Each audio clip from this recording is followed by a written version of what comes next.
Hey, it's me, Marky Joe, here to entertain you.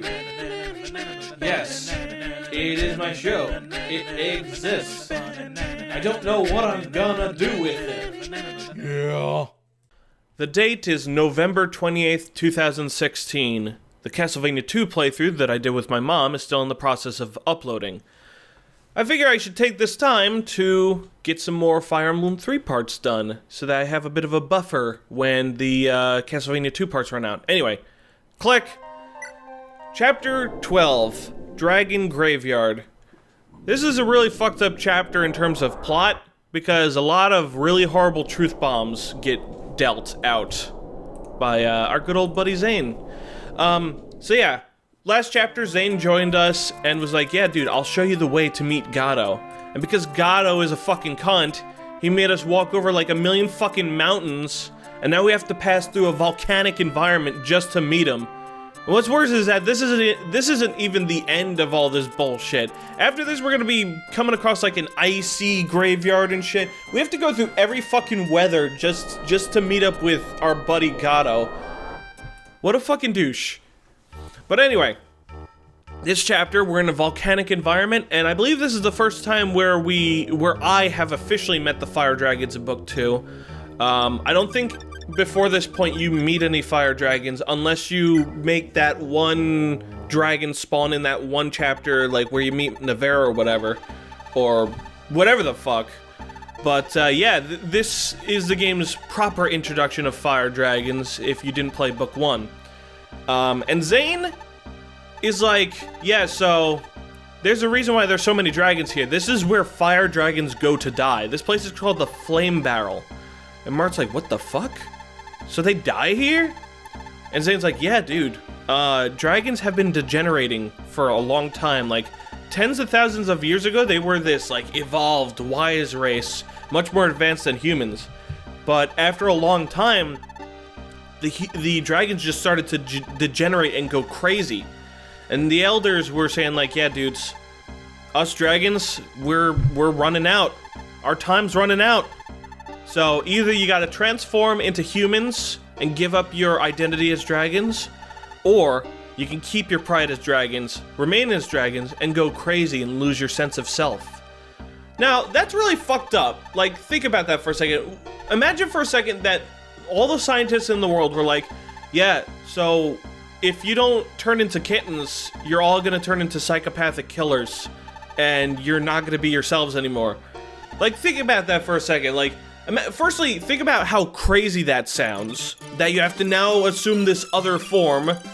And let's assume for a second that there's the technology that can turn us into cats. I mean, considering people have been changing their identities left and right, I'm sure that people are working on it. Probably a demand somewhere. But, yeah, like, that's crazy. Like, this entire race is becoming extinct. And now they have to give up their entire, like, everything that they were just to live. I mean, they'll still get to experience the world and eat, like, macaroni and cheese, which is nice, but, like, it's just crazy to think about, like, because, like, if we got turned into a cat, for example, like, we'd lose our opposable thumbs. Imagine a life without opposable thumbs, you know? There's gonna be more truth bombs dealt near the end of the chapter, because there's gonna be more cutscenes, but aside from that, there are no cutscenes in this chapter.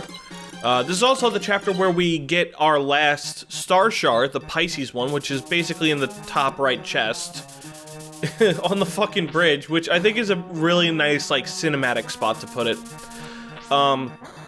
Now, it's worth noting that Zane does not join us. I fucked up the last chapter when I said, oh, I'm gonna train him up, because he doesn't join us yet. So, throughout this chapter, I'm actually going to be taking the opportunity to train up Fina.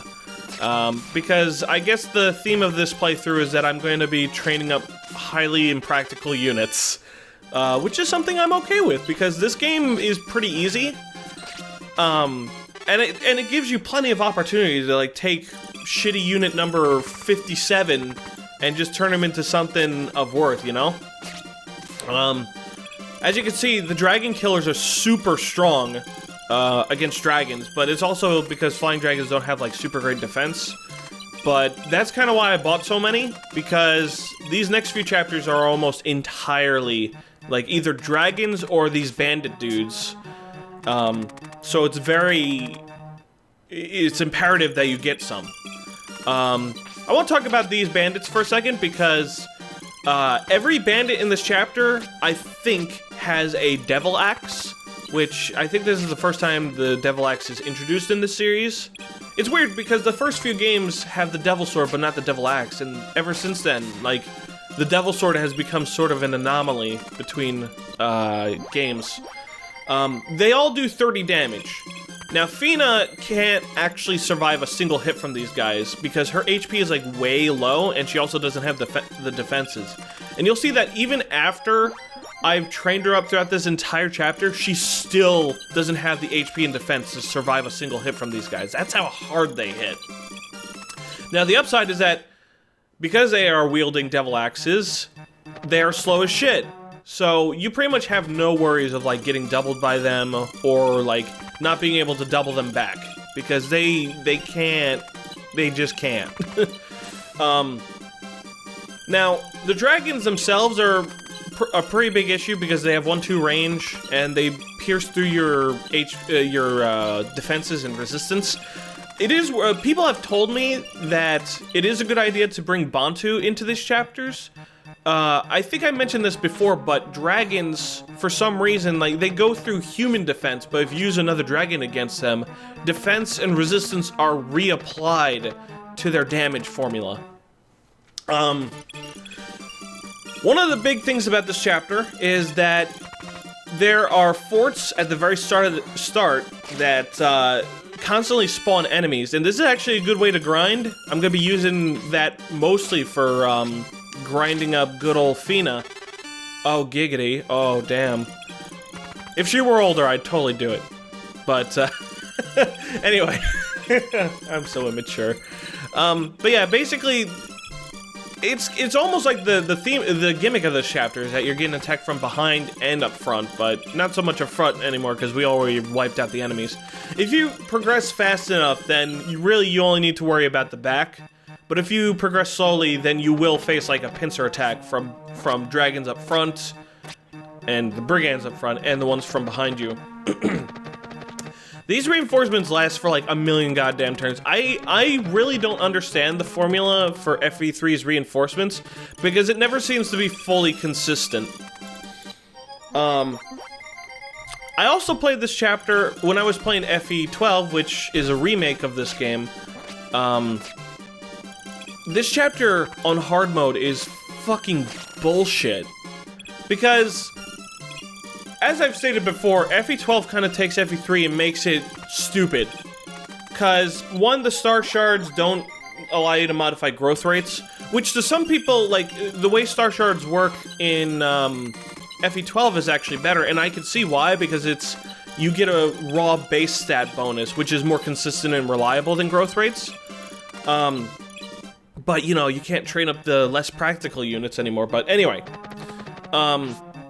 in addition to that, FE12 also really fucking loves ambush reinforcements. Like, really much.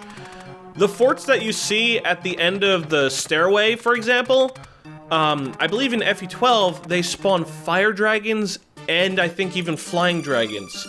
So basically, as you know, flying dragons have 12 move. So that basically means that that one spot basically gives them perfect control over, like, the entire environment. And flying dragons in that game are pretty fast, so they're awful to fucking deal with, and they are very, very going to attack one of your weak units and kill them in one fucking hit. It's fucking awful. And if you don't see that coming because you played FE3 like me and you're like, oh, okay, they're just gonna, you know, it's gonna be like the original chapter, it's gonna be nice and fair, then you're not gonna see it coming. And then it'll just fuck you right in the ass with that shit, and it's so dumb and I fucking hate it, and FE12 can suck my ass. But yes, much in contrast with this version of the chapter, which I think might be a little too easy. but it's hard to say because I was using Fina, making shit much more hard for myself. I don't know the actual difficulty of this chapter, to be honest, because I always play this chapter in a sort of grindy way because it practically encourages it, because the fire dragons give you 50 EXP, so that's like, you basically get an automatic level up every 2 kills, which is awesome. So, you know, I wouldn't be able to discern the actual difficulty of the chapter. I will say that the enemies are, like, the enemy positioning is pretty challenging, because every now and then, enemy attack ranges overlap, especially with the enemy, with the reinforcements, because you got these bandits who have 6 move and 1 range, and the dragons who I think have 7 move and 1-2 range. So every now and then you'll like have a brigand that's coming up close to you, and you'll be tempted to like jump in and attack him, but there will be a fire dragon right behind him, or like far enough away that you can't really reach him. So it's a pretty big gamble. Like, you really have to like figure out when you want to like wait for the enemy to come to you, or if you want to go in, which I think is interesting to think about. Unfortunately, once all the fire dragons, once all the fire dragon reinforcements end, there's really nothing difficult about handling the remaining bandits. They're just kind of a waste of time. Sorry. I do think this chapter is very interesting in like how it is designed, because there's not many chapters in Fire Emblem that give you like this sort of like long corridor like design, where there's like occasionally like a gap or whatever in like the hallway. And I feel like this actually has quite a bit of a, like, I feel it has potential for like what people can do with it. Yes, it is relatively simple and it limits your movement, but like there are enemies that can take advantage of this, and I feel like with the proper player positioning, like it would encourage the player to like think very carefully on how they move forward and stuff. But I get, in my opinion, most ideas are good ideas in Fire Emblem. It's just the execution. Of course, Fire Emblem Revelations has proven me way the fuck wrong about that, because there are some ideas in that game that aren't even good on paper. And it fucking appalls me that the designers of the game thought they were such good enough ideas that they would be implemented at all. So anyway, what else do I gotta talk about? The boss has an Orion's Bolt. Next. But yeah, good old Fina is still getting trained up.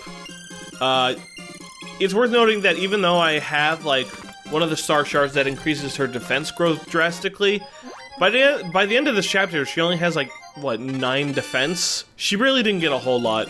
And even then, it doesn't really matter, because, when dealing with dragons, defense resistance don't matter. You really just need HP. You need at least, I'd say, 20 HP to be able to survive a single hit from a dragon. Which is simply not the case for Fina right now. It is so hard to get her HP stat up at all. And that should be the last dragon, actually, and we'll be reaching the end of the commentary. After I kill all these dudes, I basically cut, because the rest of the enemies just stay in place unless you bait them out. And since you've already seen how I deal with the fire dragons, you don't really need to see how I deal with the rest. So there you go. There's a jump cut for you. Boss is super easy. Marth killed him in literally 2 hits. And there's the Orion's Ball. And there's the Pisces. Oh, damn. We're just going all over the place. I didn't bring Julian into this chapter because I was like, well, I have the Fire Emblem and that opens chest, so whatever. Anyway, more truth bombs. Oh, shit. Zane's like, yeah, are you okay, dude? It's really fucking hot in here. You should probably take off your clothes. You know, because Zane is gay. Let's be honest here. You can't wear a fucking shirt like that and be straight. Anyway. So yeah, he's just telling us that, like, there are multiple places where dragons go to die. This is one of them. This is the Flame Barrel. There's also the Dragon's Dale, the Dragon's Altar, the Ice Palace. And he also says that there are other Earth dragons, well, demon dragons, besides Medeus, and that they're all sleeping in the Dragon's Altar. They're not dead. They're sleeping, which means that at any point if somebody wakes up all the Earth dragons, that would pretty much guarantee the extinction of the human race. Because Zane said, like, the demon dragons fucked up the humans, like, after they disobeyed, you know, the elders telling them to turn into humans. They were basically like, fuck you, let's go over here, and then they went insane and started killing the humans because they, you know, they went insane. So that should give you an idea of, like, how bad things could possibly get. That's basically a nuclear bomb waiting to go off. But yeah, like, you know, Narga helped mankind prevent this shit from happening because the Fire Emblem is basically meant to keep those demon dragons in their place and keep them at rest. And the Falchion is meant to destroy any dragons that do come up. And unfortunately, the Falchion, not a very good weapon. So yeah, there you have it. This is some really serious shit. And this is all building up to, like, the ultimate message of Fire Emblem 3, which I'll get into in later chapters, because I kind of feel that FE3 has a very strong message about, like, the human condition and shit, which is why I enjoy the story. Though, playing this game, I realized the gameplay could have been better. I need someone to review my FE hack. He needs to be someone who won't cut me slack. It's Monkey Joe, he's a ride from